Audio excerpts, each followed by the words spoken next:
Any 2038. Joan Martí Roca inventa el foracalories, l'aparell que elimina les calories de la xocolata.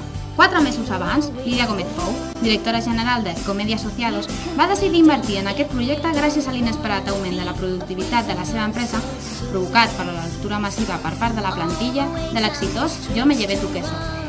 Pascal Noguel i Trias, l'autor del best-seller, sempre havia destacat per les seves aptituds com a escriptor de novel·la lleugera que des del primer moment li va inculcar la seva mare, Marta Fonsonet, que 9 mesos abans es va enamorar perdudament d'en Pol Cuber i Argany, a qui va conèixer un any abans al Shakespeare Club, on va decidir anar un dimarts qualsevol al sortir del treball a les 5. Anem per feina, a les 6 a casa.